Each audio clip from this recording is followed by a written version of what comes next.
Masukulomnandi yakhona ngaleso sikhathi guys. Friday. Yabona namhlanje sihlezi nobule. Si excited the studio. You can't believe. Uyisijabule kamnandi kanjani. Sawubona sikubingelele sikwamukele emsazweni FM. Awusabona bamzonzo nabalaleli bonke beHighway Radio 101.5 FM. Wow. Ule. Yabona masibona sisi finally. Hey finally. Yawazi finally. Finally. Yebo. Iphumile lento. Yebo. Sasibeke bakithi ngaze sikanga ubona umehlezi uthi konje siqala ngapi la. Yebo. Bule uqhamuke KCC. Yebo. Serving ebandleni for years. Sikwazi ukuhlabelela. Kanti sifikile nje sabona udonsa ingoma lapha indlu yapha phezulu. You've been around for a long time, Bule. Igama lakhe kwi City of Durban in South Africa kwabaculi abaningi they know you. Usebenze nabantu abaningi and today namhlanje the first interview Ku Highway Radio. Yebo. The history yakho le. Exactly. Uthi ngale nje ngisengikhipha. Yebo. Yebo. Bakubambela isikhathi eside kangaka uze okanye yini iqhumbuze manje futhi uthi sikubona senza kanje. Hey ngizothi bamzonzo yonke into inesikhathi. Yabo. Mangithi yonke into inesikhathi. Sometimes kube imongcele ube nalento ukuthi why are you selfish? Why are you selfish? I lost my mom go June. Oh wow. I lost in the matter of 3 years lose very close people. Kodwa kuyo sonke leso sikhathi into that kept me going was listening to other people beminister kumina. Ngase ngithi kumina ngathi why ngingabi yileyo nto nami ukuthi umuntu masekhaya ngoba umuntu ume happy udlala music ume sad udlala music thina la siya minister sengisendiswe for 32 years same church for 32 years. Wow. And ngibe ku worship for ages.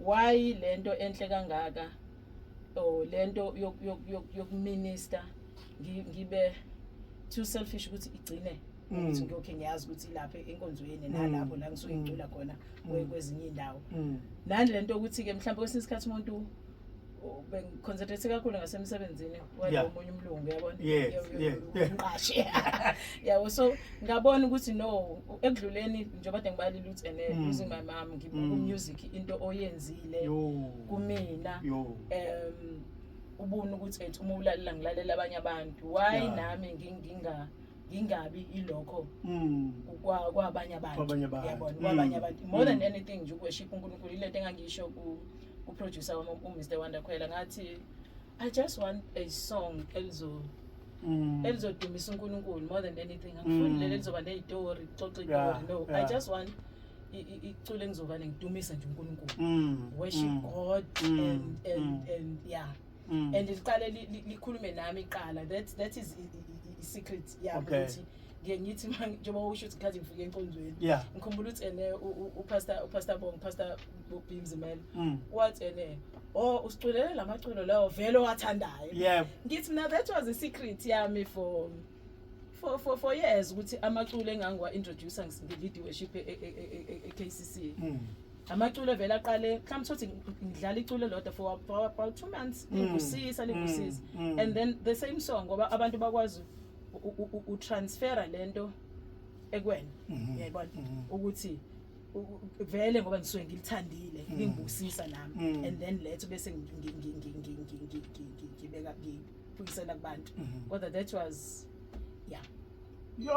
kube njani sewenza ke manje kuthiwa no yabona manje kukhona phela izinto enkonzweni siyadumisa kodwa bese bakhona usuku la kuthiwa yabona ke manje siyarecorda ke manje yeah you know ukuthi I think kube nalento ukuthi last year ukuthi uproducer wami ngoba bengivele ngifuna ukusebenza no kuphela uwanda kuphela ube busy nama crowns ngoba ube nama gospel crowns ube music director wakhona kwakuthi asilinde kuphele leyo lento la kuseqala uDecember then go beginning of the year bese ethi hayi asenze ke meeting yabona and khona into ebe nalento uthi hayi this is God ngempela wathi usuku alusho lashiwa yena usuku mesho usuku usho usuku engasindiswa ngalo uthi asenze meeting ngomhla ka8 February and usuku mina engasindiswa ngalo my God ngo1993 so mase sesine meeting ngakithi yazi ukuthi Mr Khwela lolu suku usuku onjani like kuyasho ukuthi kushuthi ngampela bese kuyisikhathi ngoba ubungazi lutho wena ngaleyo imina nakhona futhi ngalesikhathi sisho iappointment ukuthi sizoba nemeeting ngaleso sikhathi agringanga ukuthi kambe lolu suku lolo that's right lolu suku aqhamuke ngalo nangampela ke sayenza ke meeting and ke into ayenzile ngathi wayebana lokho ukuthi ayi mhlawumbe uzoshintsha waba naqhamuka nama timeline ngalesikhathi wathi siya recorda ngalothuku ngalothuku kwenze ukuthi ngalothuku kwenze ukuthi ngomhla ka4 April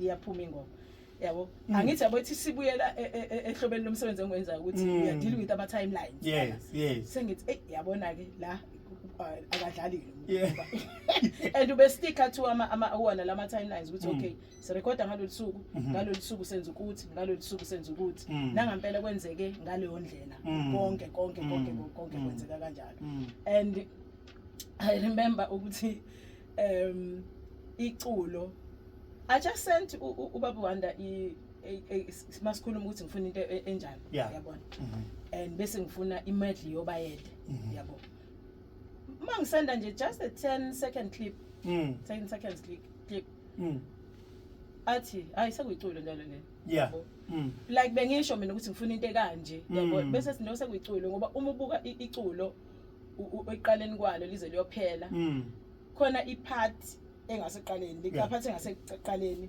ile part le ekuthi ibhalwe yimina kodwa nakhona ngibhala ake ngithi ngibhala ngephutha not that ngephutha as ngoba ngangimsenda le clip I just want something like this bese wa add ke izinto zakhe and then bese yofaka ke sifaka ubayede ngoba like ngangifuna nje into eyusinga long kodwa futhi emnandi yabona yabo so la ngempela bese mayisekubuya isiculo sel arrange ngalendlela le I just cried listening to yabo ukuthi this is ngingakaculi mina esalenzile esafaka ivoice yakhe yabona then I just cried ngathi yazi ukuthi into ebengiyifuna but he exceeded my expectations yabo ukuthi ibe yaba ngaphezulu kwalento ebengiyicabanga yazi into uma iqala ibusise wena kulula ukuthi ibusise nomunye umuntu so kwaba into enjalo yo I already wanted 1.5 FM isikhona into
Hayi. Angeke sikhulume nomlaleli. Ngiyazi ukuthi abantu abaningi bazofuna ukuthi Nkosi yami sithola kanjani? Siyatholakala online. Ngazi abantu bathi nje, "Hey! Hayibo." Hayi siyathola kuwo wonke ama-digital platforms. Ngiyakhumbula ukuthi namhlanje busungivane ngathi ngifuna ukulinda u-12 khona ngizobona ukuthi ngitshela bamzonzo ukuthi khona ngizobathi yonke lento ade ngisho iyavela ngempela ngangena kuwo wonke ama-digital platforms. Siyatholakala. Yo, zamnandi indaba. Ngiyazi ukuthi mhlawumbe ke uma kube khona abantu njengamanje uqhamuke ngamandla angaka. Nathi we are so excited as umsakazo after a long time.